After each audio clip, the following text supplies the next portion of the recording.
It is Sunday, February 22nd, 2026. And if you are checking your notifications right now or glancing at the countdown widget on your phone. Which I think everyone is doing at this point. Right, exactly. You can practically feel the vibration in the digital air. Hmm. We're standing on the precipice of what is arguably the most volatile, high-stakes week in modern sports business history. Volatile is definitely the right word. It feels heavy this year, doesn't it? Yeah. There's a weight to this week that just wasn't there, say, 5 years ago. Absolutely. Because if you look at the calendar, we are exactly 5 days away from the match that lights the fuse.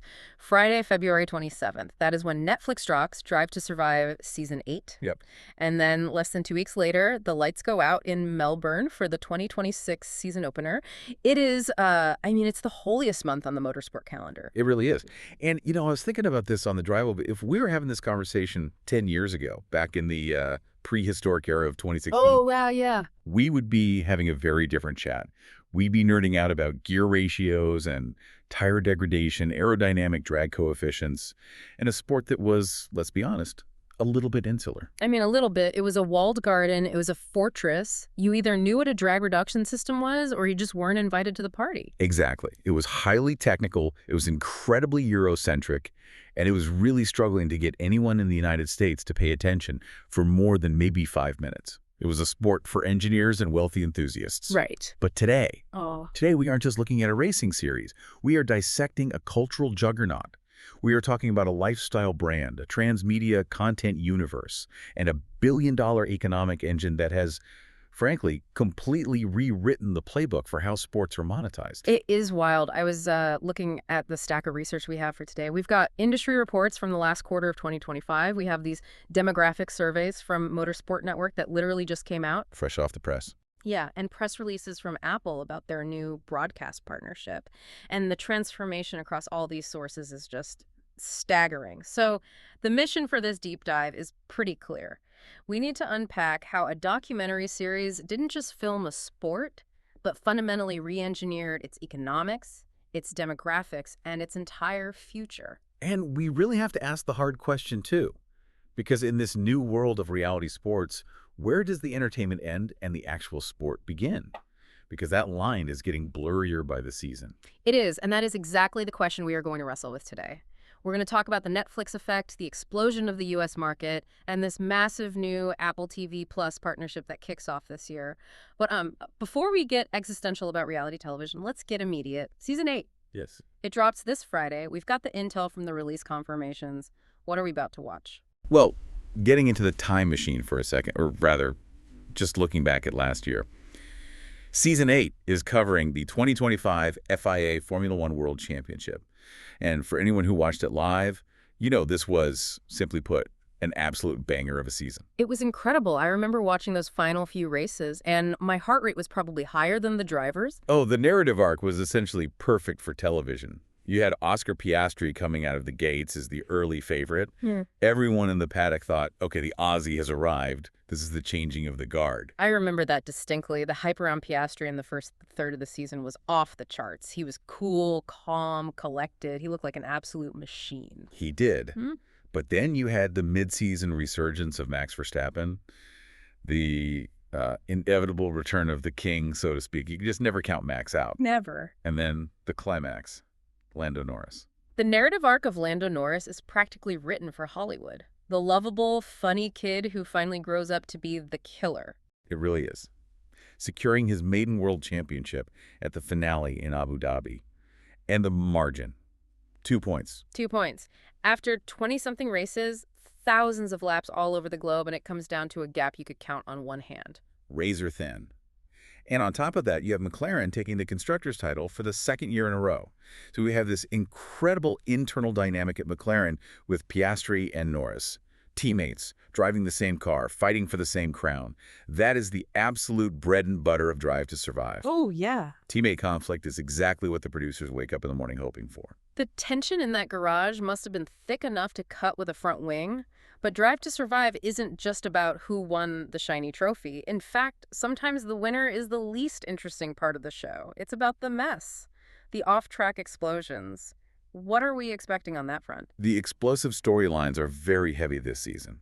We know the cameras were rolling for the downfall and exit of Christian Horner from Red Bull. Which is huge, because let's be real, Christian Horner is basically a main character of the show.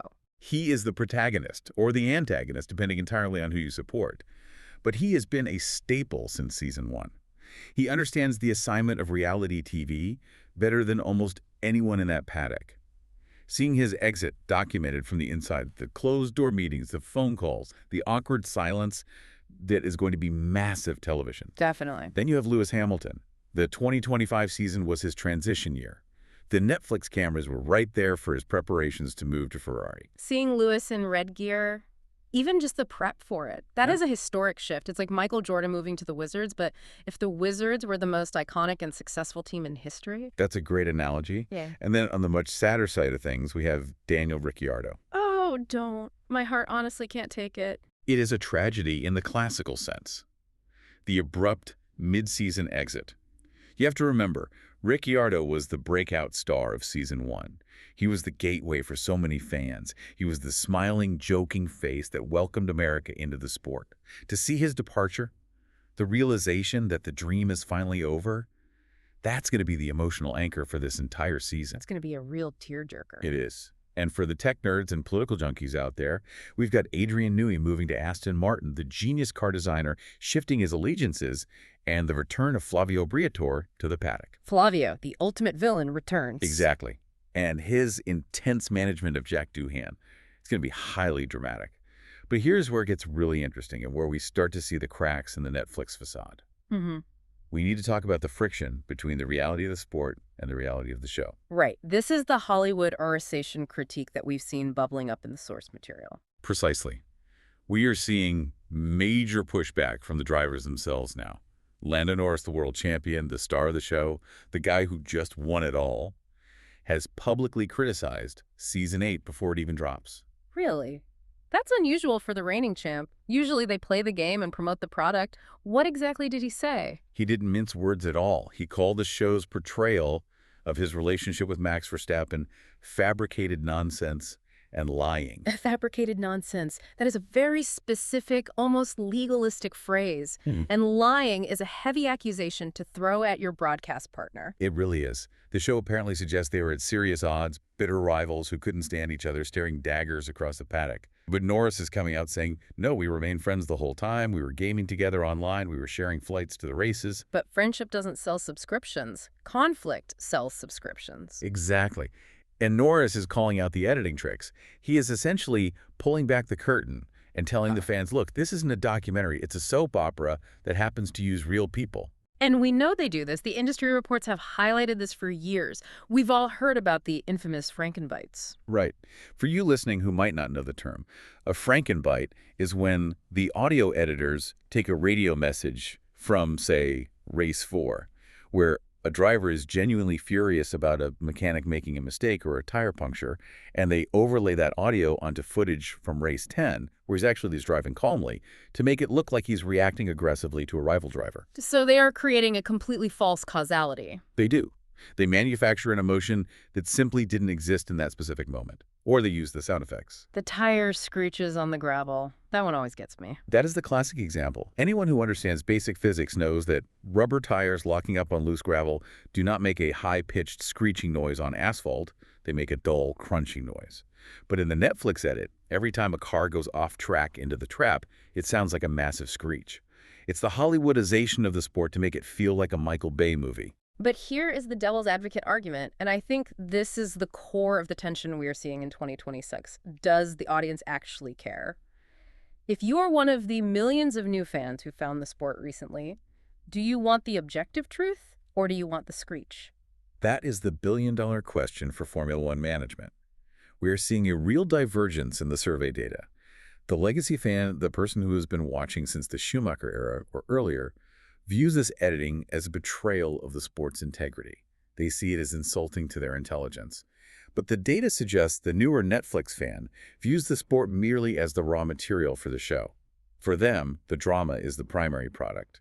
The race on Sunday is just the setting for the story. That is a profound psychological shift. The sport becomes a prop for the narrative rather than the narrative reflecting the sport. It does. And it raises a massive dilemma for the executives. The tension between documentary realism and the entertainment ecosystem required to hook the casual fan. If you start manufacturing the fake drama, do you lose the massive audience you just acquired? That's the ultimate trade-off. You get the eyeballs, but you lose a little bit of the soul. But let's talk about those eyeballs for a second. Because whatever they're doing, fake or not, it is objectively working. The Netflix effect is a term we throw around constantly, but let's drill into the actual numbers from these 2025 reports. What does the landscape actually look like in 2026? The numbers are frankly absurd. We are looking at a global fan base that has hit 827 million people. That is up 63% since 2018, which was the year before Drive to Survive debuted. 63% growth in a mature, established sport is unheard of. Usually, legacy sports are fighting tooth and nail just to keep their audience flat. Baseball would absolutely kill for 2% growth. Exactly, and it is still growing. We saw 12% year-on-year growth in 2025 alone. But the specific number that matters for the business side, the number that keeps the CEOs of Ford and GM up at night figuring out how to get involved, is the U.S. fan base. It's hit 52 million. 52 million Americans caring about Formula One. That was a literal pipe dream a decade ago. I remember when you couldn't find a sports bar in New York City that would even agree to turn on the race. It was a deeply niche interest. And now, it is mainstream culture. Yeah. And we have the survey data on why they are there. We call it the gateway drug strategy. When you survey fans who have been following the sport for 5 years or less, 16% of them cite Drive to Survive as their primary entry point into the sport. So let's unpack that behavior. They didn't grow up watching on Sunday mornings with their dad. They didn't stumble upon it on ESPN while waiting for a football game to start. They watched a high-budget Netflix show on a Tuesday night and said, I want more of that. Correct. And it fundamentally shifted the nature of the interest. It used to be performance-based interest. Who has the fastest car? Who has the best aerodynamic package? Who has the optimal pit strategy? Now, it is narrative-based interest. Who has the most interesting personality? Who do I identify with personally? Who is the villain of this season? It's completely character-driven. It's character-driven. And because it worked so incredibly well for Formula One, everyone else in the sports world tried to copy it. We call it the copycat economy.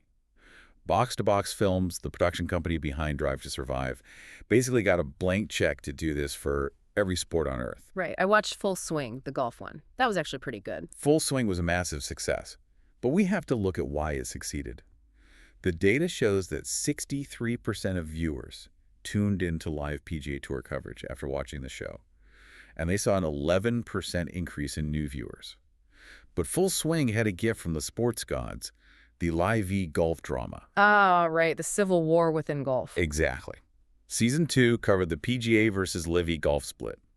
It was essentially a war for the soul and the money of the sport. The producers didn't have to manufacture any drama or use Frankenbites.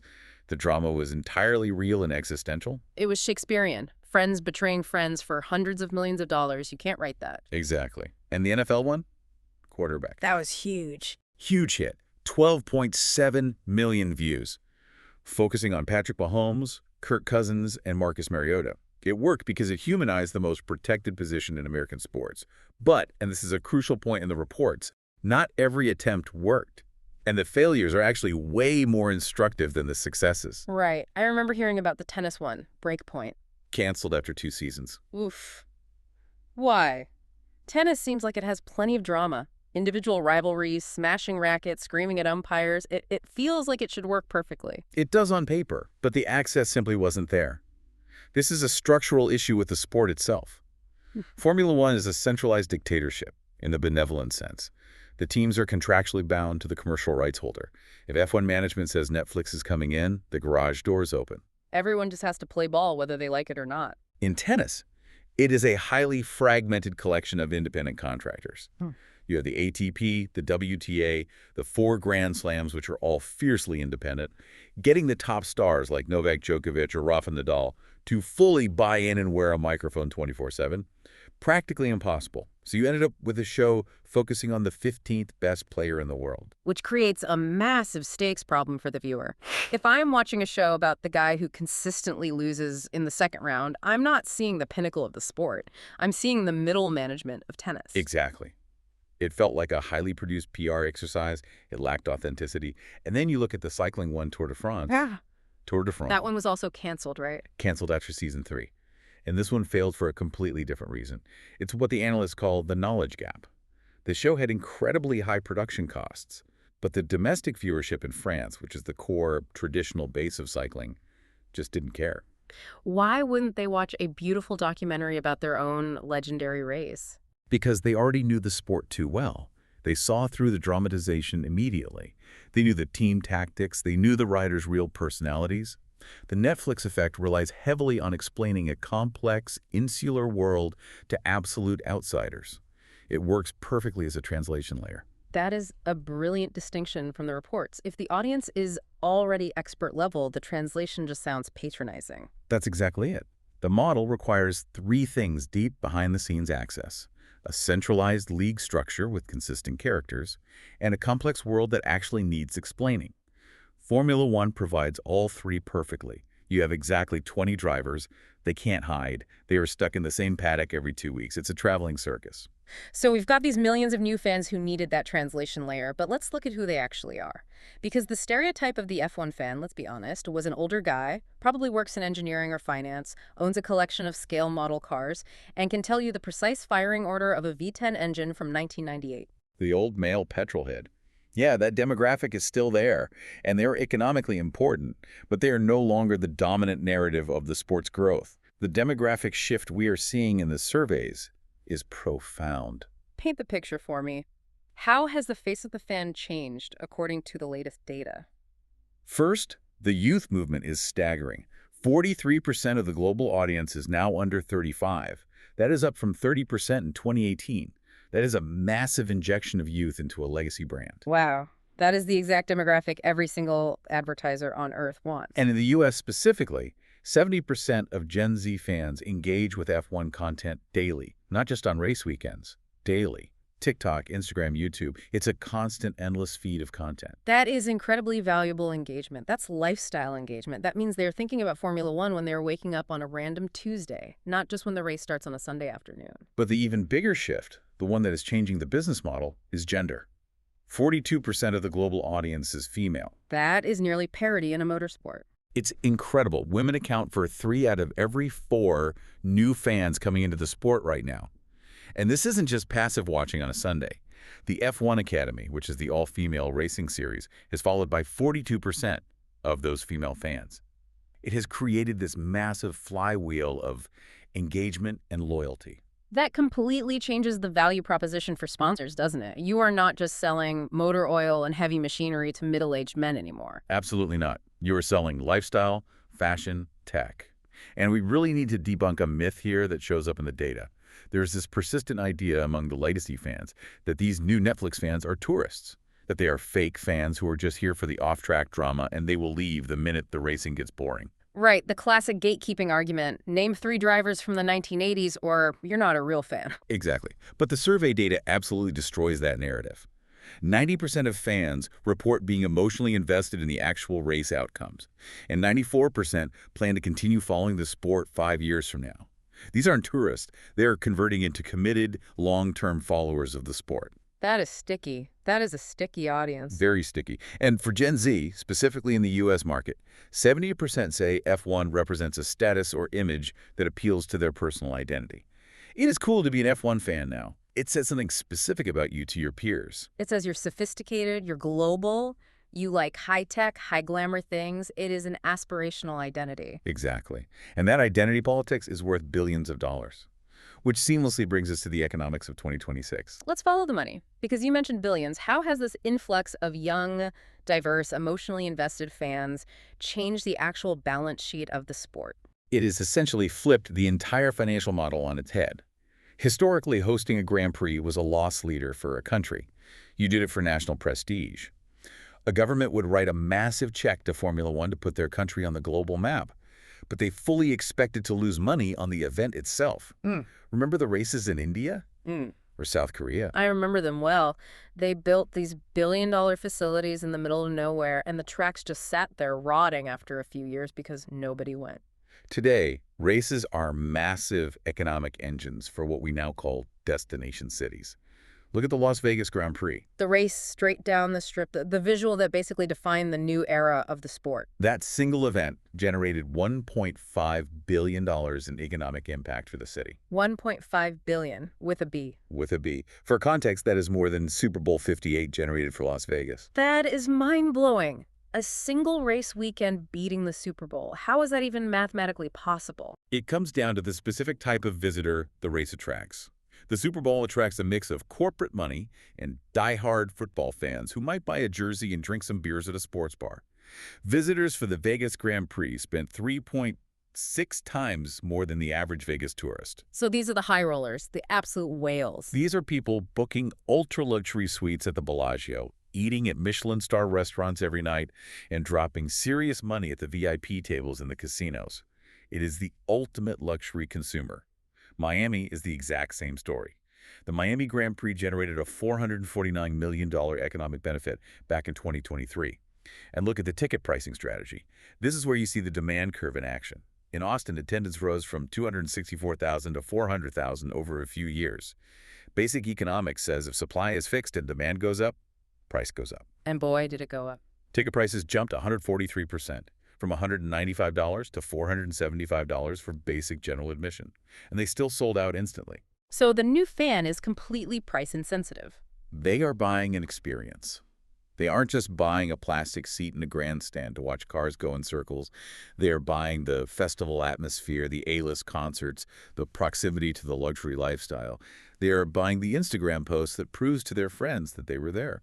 And the sponsors are obviously noticing this demographic shift. You mentioned earlier that we aren't just selling motor oil. Who is putting their logos on these cars in 2026? Well, to understand the sponsorship landscape, we have to talk about the Gunther Steiner paradox. Rockstar team principal. Gunther Steiner, the former boss of the Haas team, he became a massive global celebrity purely through his appearances on Netflix. He was unfiltered. He was funny, he was profane, he was the exact antithesis of the boring corporate PR speak we usually hear from team bosses. MoneyGram, which is the title sponsor for Haas, explicitly cited Steiner's celebrity as a primary reason for their $20 million a year sponsorship. That is wild to think about. A major financial company sponsored a racing team not because the car was fast, because, let's be honest, the Haas car wasn't winning any races, but because the boss was a funny character on a reality television show. It is the pure commercialization of personality. And now, looking at the 2026 landscape, the total team sponsorship value globally has hit $3 billion. Yeah. But look at the specific brands coming in. It is a massive shift to luxury and tech. LVMH just signed a 10-year deal. That brings in Louis Vuitton, Moet Hennessy, Tag Heuer. The biggest luxury conglomerate in the entire world. Exactly. HP is now with Ferrari, MasterCard is with McLaren. The logic here is that sponsors aren't just buying a sticker on a car that moves fast on a Sunday. They are buying into the 24/7 global narrative. They want to be part of the show. And the drivers are capitalizing on this too, right? They aren't just employees of the racing team anymore. No, they're becoming their own independent media conglomerates. The analysts call it athlete-owned media. Look at Daniel Ricciardo again. Even after losing his racing seat, he remains incredibly commercially relevant. Why? Because of his carefully cultivated personal brand. Right, Rick Reed. Rick 3 clothing line, DR3 Wines, which saw 12% year-on-year growth. And he is now an executive producer on a Hulu series, which is basically a scripted version of Entourage set in the Formula One world. So he's successfully pivoted from an athlete to a media mogul. Exactly. And that is the blueprint for the modern Formula One driver. You drive the car to build the global brand, and the brand is what actually makes the generational wealth. Okay, so we have the hit show, we have the new diverse fans, we have the luxury money pouring in.